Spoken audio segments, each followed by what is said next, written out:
A really exciting box showed up to the makerspace today from Longer Laser. It's their brand new Nano Pro portable laser engraver, and we got the 12-watt model. It came packaged really securely and really compactly. Definitely some assembly required though. That being said, the bundle that we have here also includes a rotary attachment and like an extension bed, so there's extra pieces for that. Just the laser engraver retails for $7.99 at the moment, and then the full bundle is $12.99. Everything was really clearly labeled though, and just generally really nicely packaged, and in the book there were super clear illustrations. So getting it together didn't take any longer than, say, 20 minutes. And in those 20 minutes, I was super confident that I had it together properly. For example, all the plugs were like color-coded like this, so I know that they're in the right place. First impressions. It's got a nice sleek footprint. Like all the attachments, you're going to get a lot of versatility in what you can do with it, but it's reminding me of when you have a vacuum cleaner with all the different like heads that you can stick on it, and it's a great idea in theory, but I see a possible downside with it just being like all these separate parts to keep track of. I think there's a carrying case or something too, right? There's a carrying case that you can add if you get the set up from this one. This is the standard set. They also have a pro set. They have all sorts of sets, lots of choices for configuration. And you can just get You can get just the machine. This one came with a rotary tool, and it came with basically an extension bed. That'll motorize the piece back and forth so that you can work on something longer, like a small sign for a kitchen or something like that. Yeah. The price point feels pretty fair. It's not cheap, but it's not holy moly expensive. So in regards to like all the little pieces though, because the laser itself is a smaller space, I do think it's a good trade-off in a way, because you get the full enclosure over the part where the laser's actually firing. Yeah, and that enclosure should be pretty much like right on whatever you're working on. Feels like it was a lot of assembly, but I'm not sure if it's that this was a lot of assembly so much as it was an average amount of assembly, and the last few machines we've put together have been really, really minimal assembly. So take that part of what I said with a grain of salt if you're considering purchasing this, because it wasn't hard assembly. But it did have to come with a little kit with lots of different size screws and Allen wrenches and things like that. So, you know. The slide rods and things like that all feel fairly heavy duty. Yeah. I will say right now we have an extension on this right now. But it feels like it'll, go where we want it to go. Yeah. But we'll see. I guess so. All right, should we give it a try? All right. Let's use it. Yeah. To give this a go, I'm going to do a little, like a pretty straightforward design here. I'm just going to engrave a picture on something and then cut a circle out around it. And I'm using 1/8 inch thick solid walnut. The red hood thing magnets on and off to get easy access to the bed. And then there's little like corner brackets that you can either remove completely if you need to, or they can corner the piece nicely like this. And then the hood goes back on. And yeah, it's loaded. So this, I think you can use this with Lightburn, but it also comes with a proprietary software that you can do on your phone, which I think is a really cool feature, because file design, it can kind of be tricky when you're getting into laser engraving, especially as a beginner. So having a phone option is really, really cool. And I wanted to design using their software just to see how it went. I got full control over the dimensions and things of the shapes, but also the laser settings. I could specify different layers as different colors with different settings, and it generally felt like a very complete phone app. The focusing method is really simple. You look into the machine and there's 2 laser lights, and you raise or lower the laser until it's 1 laser beam. And then supposedly there's a feature that will outline your shape for you as a preview, but I couldn't figure out how to get that to work in the app. I even turned the lights out just to see if it was really, really dim, and I just wasn't seeing it. But even that didn't yield results. So I don't know if that was user error or not. I did try a lot of things, including there's a brightness setting for the preview. Even that did nothing. So I don't know. I'm really confident that my cut's going to be lined up just fine in this case, so I went ahead with it. This is real speed, and now it's sped up.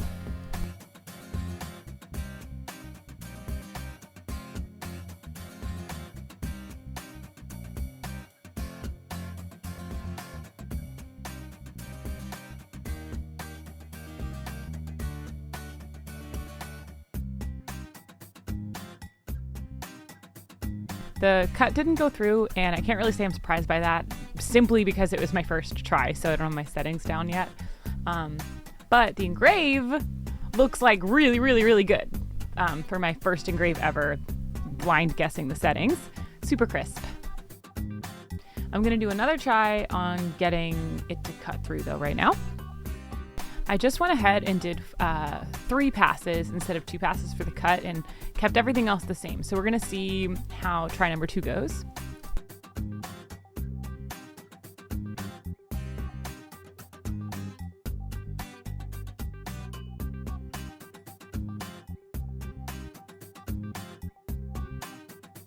The machine doesn't have air assist, so the cuts are going to be, I mean, they'll still be, like, it'll still work, but the air assist can sometimes add a little bit of gusto to cuts, especially for only a 12-watt laser head, and that's also why it kind of looks like a little candle in there.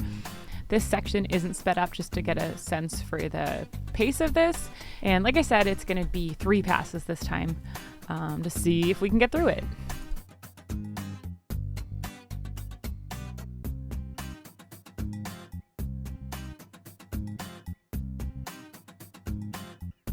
Okay, so it didn't quite get all the way through, but it popped out, if that makes sense. So I think we can call that a win. If I were to do this one more time, I'd probably add like a 4th pass, but all in all, pretty happy with that. I think it looks really good. So next I'm gonna try a 1/4 inch thick piece and do the same exact design. I don't know if this is gonna be able to get through this or not. I mean, in theory, with enough passes I could get through, but like, I don't know. We'll see how this goes. And as this is cutting, something I want to talk about is that it is filling the shop up with smoke. The red enclosure has a fan on the side of it.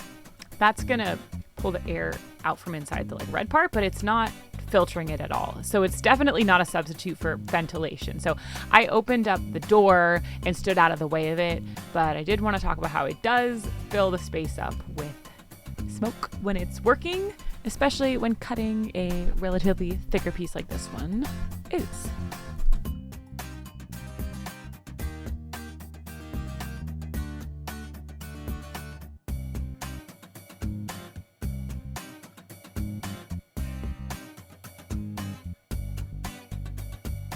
The hood attaches with magnets, which I think is really convenient for getting in and out of here, though. I really like that. I wish they were slightly stronger.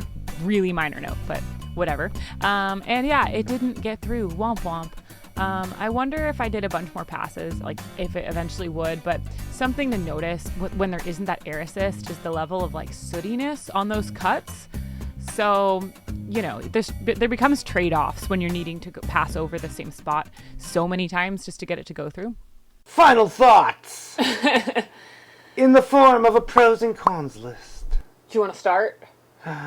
First pro, it has a nice compact footprint. I do like that about it. It can easily sit on the side of a desk and, you know, be out of the way when it's not being used. Yeah. Like all the accessories aside, this is pretty nice. It's pretty nice. Second pro is it feels really safe. It does feel really safe, and it's loaded with safety features. I really like the big red cover over it. It's like fully enclosed. It's not gonna like tip or anything. It won't tip, but if it does have a sensor in there that'll turn off the laser, so it's not just shooting into the room. All right. Next pro is it did a great job engraving. High quality in the detail, and it's a nice little engraver. And it can handle a bunch of different materials ranging from wood to stone to... And then another pro that I really liked that was distinct about working with this one was the focusing method. Probably my favorite focusing method on maybe any laser cutter ever. I just like having the visual of the 2 dots coming together. It's just really tangible, and there's no little part to misplace. There's no like measurement you need to remember. And the little up-down arrows right on the side of the machine, that was great. 10 out of 10, really appreciate that. It does have the accessories, so as far as the engraving goes, you can do rounded items, you can do longer flat items. It does open up some possibilities that go beyond the 5-inch by 5-inch or 6-inch by 6-inch engraving size, which I think is quite a pro as well. I always really like a system that you can decide if you want to sink your teeth in deeper with, rather than just needing to like spend all the money up front too. Yeah, well, it can grow with you. Cons! All right. I have a big one. No air assist. Because of the nature of the design, you can't add air assist either. There is a fan at the back that pulls the air a little bit, but because it's only a 12-watt laser head, and it says it can cut through, does it say it can cut through up to a quarter? I think so, yeah. Yeah, I didn't get it to cut a quarter. I'm sure if I did a bunch of passes and messed with my settings for a really long time, maybe I could get it to cut up through, maybe I could get it to cut through up to a 1/4 inch material. But without the air assist, it's just not, it's just, I don't know. The air assist is going to help a lesser power laser get through material a lot, and this just doesn't have that. Well, I would categorize this machine more as an engraver. Yeah, agreed. For someone that needs to do the occasional cut, then, that works, and you can probably muscle through it, but I wouldn't get this as a laser cutter. I would get this as a laser engraver. Okay, so it's like portable or whatever, like you can pop this off, right? But for something that's portable, it's cool because you can like hold it up on things, but it's kind of heavy for that. Yeah, your arm will definitely get tired if you're trying to hold it on a wall or engrave on a vertical surface. And the fan on the back, I think I would say it's intended mostly to try to provide a little bit of air assist type tech. There's no filters, so it does still need ventilation. There is a tent you can get for it, if I'm not mistaken. There is a tent. So maybe that would be a good idea, but in my don't let the big red hood deceive you. It does not take away the fumes. It doesn't take away the fumes. It doesn't take away the smoke. Star rating. What do you rate it? As an engraver, I would give this maybe 3.5 to 4 stars. As a cutter, just pick something else. I would give it a 4 star as an engraver. I think I'd go slightly higher than you. I do think it's a great engraver. I said 4 stars. You said 3.5 to 4? Yeah, that's what I said. Yeah, but I would just go 4, like a solid 4 as an engraver. I'd take away a little bit, possibly, though, just from the weight. Yeah, I think so, too. I don't know how to give it a star rating in a way, because I would say if you're looking for an engraver, it's a full 4 star. So if I'm looking as a laser cutter and engraver, I'd say probably a 2 star. Yeah, like if you really want cutting, I'd say just go for one of the open frame, like their open frame option. And their open frame machine was good. Yeah, that being said, if you really like that it's compact, if you like that it sits on your desk, it's not a bad laser either. It's not a bad laser at all. I think it's a really good option. All right, thank you so much for watching. We'll see you next time. Bye.